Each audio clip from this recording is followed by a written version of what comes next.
Hello friends, आज मैं जिस मूवी को एक्सप्लेन करने जा रही हूँ उस मूवी का नाम है पेनेलोपी।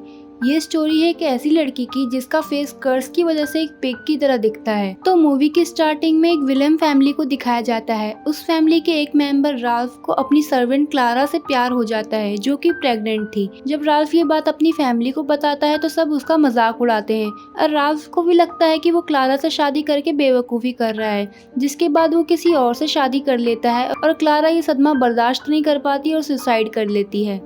उसी रात क्लारा की माँ, जो कि एक विच थी, जो उस विलेम फैमिली को अपनी बेटी की मौत का जिम्मेदार ठहराती है और उस फैमिली को श्राप देती है कि इस फैमिली में जो पहली लड़की जन्म लेगी उसे भी उसकी बेटी की तरह रिजेक्शन का सामना करना पड़ेगा और उसका फेस एक पिग की तरह होगा। और ये कर्ज तभी खत्म होगा जब उसे कोई सच्चा प्यार करने वाला इंसान मिलेगा जो उसे वैसे ही एक्सेप्ट करेगा जैसी वो दिखती है। जिसके बाद उस फैमिली में 5 जनरेशन तक सिर्फ लड़के ही पैदा होते हैं, लेकिन 6 जनरेशन में उनके यहाँ एक लड़की पैदा होती है जिसका नाम होता है पेनेलोपी और उसका फेस एक पिग की तरह होता है, जिसे देखकर उसकी मॉम जेसिका चिल्लाती है। लेकिन डॉक्टर एक्सरे रिपोर्ट देखकर बताते हैं कि पेनेलोपी की जान भी जा सकती है अगर उसने सर्जरी करवाई तो। और दूसरी तरफ ये बात शहर में फैल जाती है कि विलम फैमिली में एक लड़की है जिसका फेस एक पिग की तरह दिखता है और इसी वजह से एक रिपोर्टर पेनेलोपी की तस्वीर खींचने के लिए उसके घर में घुस जाता है, लेकिन उसे जेसिका देख लेती है और उस पर वार करती है जिससे उस रिपोर्टर की आंख ही फूट जाती है। जिसके बाद जेसिका पेनेलोपी की झूठी डेथ की खबर फैला देती है और पेनेलोपी को अपने साथ उसी घर में रखती है और उसका काफी ख्याल भी रखती है। और देखते ही देखते 18 साल गुजर जाते हैं और जेसिका एक मैरिज ब्रोकर से कहकर पेनेलोपी के लिए रिश्ता मंगवाती है। लेकिन जैसे ही कोई लड़का पेनेलोपी का फेस देखता था तो वो उसे देखकर भाग जाता था। पेनेलोपी को देखने के लिए काफी सारे लड़के आए, लेकिन सब उसके पिग फेस को देख करके वहाँ से भाग गए थे। लेकिन वहाँ से जाने से पहले उन लड़कों को एक एग्रीमेंट पर साइन करना पड़ता था जिस पर यह लिखा था कि कोई भी पेनेलोपी की सूरत के बारे में किसी को कुछ नहीं बताएगा। लेकिन एक दिन पेनेलोपी को देखने के लिए एडवर्ड नाम का लड़का आता है और वो उसे देखकर भाग जाता है और वो एग्रीमेंट पर साइन भी नहीं करता और डायरेक्ट पुलिस स्टेशन जाता है और पुलिस को बताता है कि उसने विलम फैमिली के घर में एक इंसानी पिग को देखा है। लेकिन पुलिस उसकी बातों पर यकीन नहीं करती और उसे पागल समझकर जेल में डाल देती है।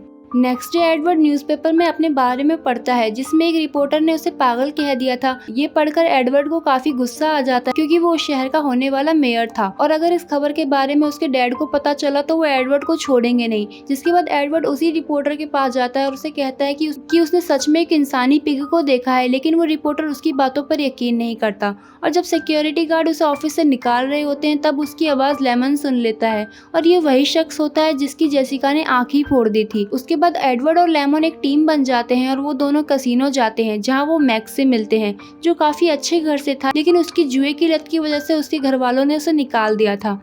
लेमन मैक्स को पैसों का लालच देकर पेनेलोपी की तस्वीर खींचने के लिए कहता है और मैक्स भी तैयार हो जाता है क्योंकि उसे पैसों की जरूरत थी। जिसके बाद मैक्स और लेमन पेनेलोपी के घर जाने के लिए तैयार होते हैं। लेमन मैक्स को एक कोड देता है जिसमें कैमरा फिट था। लेमन मैक्स से कहता है कि जैसे ही तुम अपना हाथ ऊपर करोगे तो इस कैमरे से फोटो क्लिक हो जाएगी। जिसके बाद मैक्स पेनेलोपी के घर जाता है और वहाँ और भी काफी सारे लड़के पेनेलोपी को देखने के लिए आए हुए थे और मैरिज ब्रोकर मैक्स के साथ बाकी सभी लड़कों को बैठा देती है जहाँ मैक्स सोफे के पीछे छुपकर अपना कैमरा सेट करता है। और तभी पेनेलोपी जेसिका के कहने पर उन लड़कों से मिलने जाती है और हमेशा की तरह सारे लड़के डर के भाग जाते हैं।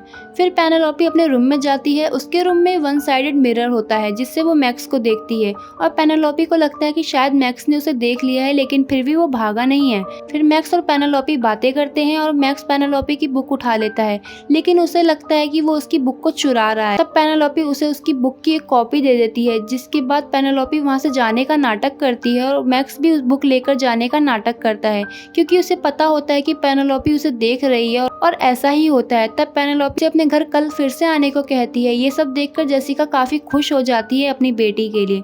मैक्स जब बाहर आता है तब लेमन उससे पेनेलोपी की फोटो मांगता है, लेकिन मैक्स उसे कहता है कि फोटो नहीं मिली और पेनेलोपी ने उसे कल फिर आने को कहा है। नेक्स्ट डे मैक्स पेनेलोपी से मिलने जाता है और उसके लिए सॉन्ग गाता है और उसके साथ चेस भी खेलता है। फिर पियानो भी बजाता है, लेकिन मैक्स जानबूझकर पियानो गलत प्ले करता है जिससे पेनेलोपी उसे इंस्ट्रक्शन देने के लिए बाहर आए और होता भी ऐसा ही है। पेनेलोपी का फेस देखकर मैक्स शॉक हो जाता है, लेकिन वो बाकियों की तरह वहाँ से भागता नहीं है। और जैसे ही मैक्स पेनेलोपी के नोज को टच करने का ट्राई करता है तभी फोटो क्लिक हो जाती है और मैक्स शिट कह देता है और पेनेलोपी को लगता है कि उसने उसे शिट कहा है, जिसकी वजह से पेनेलोपी वहाँ से रोते हुए चली जाती है। और मैक्स जब बाहर आता है तब लेमन को वो कैमरा देने के बजाय उसे तोड़ देता है।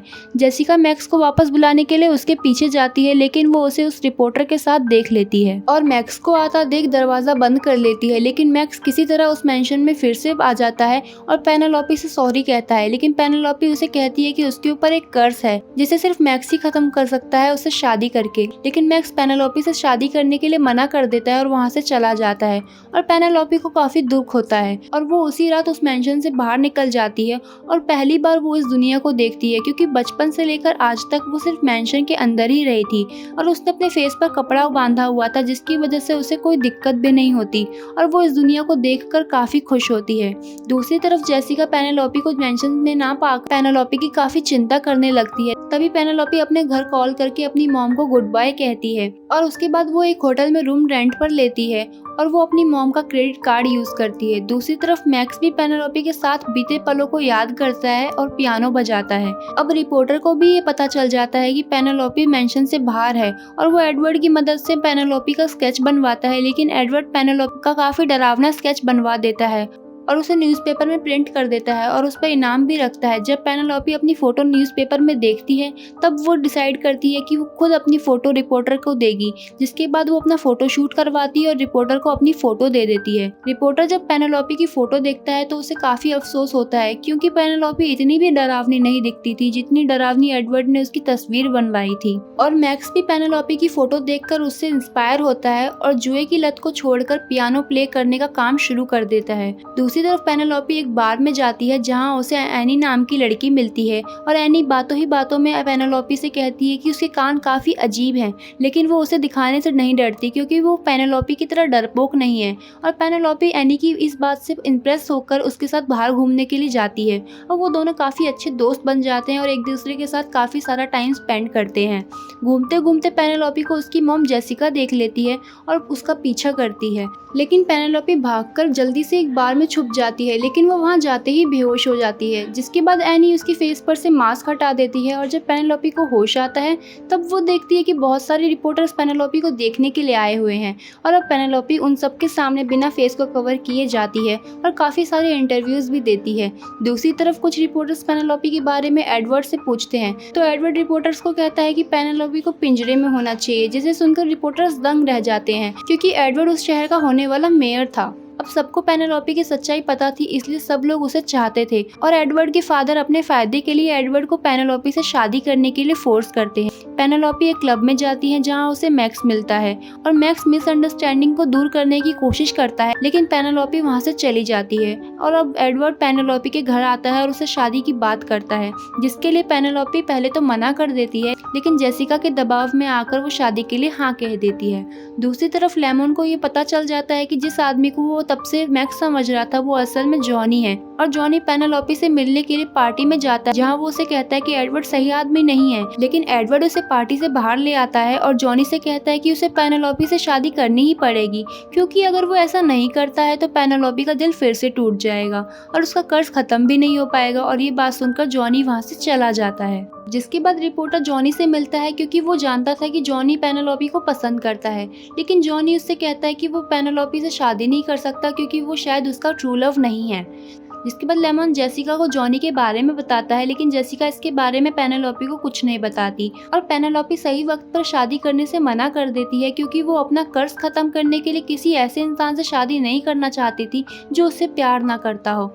लेकिन जेसिका पेनेलोपी को समझाने जाती है और पेनेलोपी कहती है कि वो जैसी है वो वैसा ही खुद को पसंद करती है और तभी पेनेलोपी के साथ कुछ अजीब होता है और उसे फ्लैशबैक्स आने लग जाते हैं और वो बेहोश हो जाती है। जब पेनेलोपी को होश आता है तब वो देखती है कि उसका फेस अब बिल्कुल ठीक हो गया है क्योंकि उसने अपने आप को अपना लिया था और यही कर्ज का तोड़ था और ये देखकर पेनेलोपी के पेरेंट्स काफ़ी खुश होते हैं।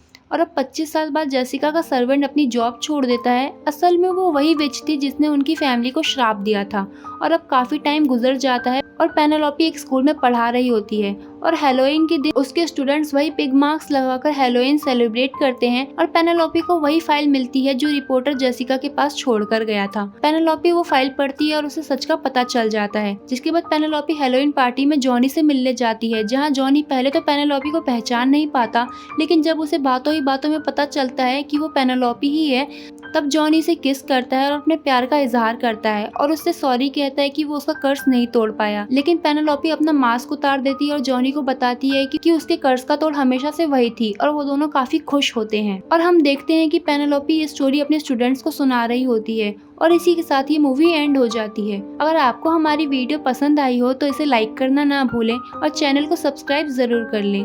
Thanks for watching my video.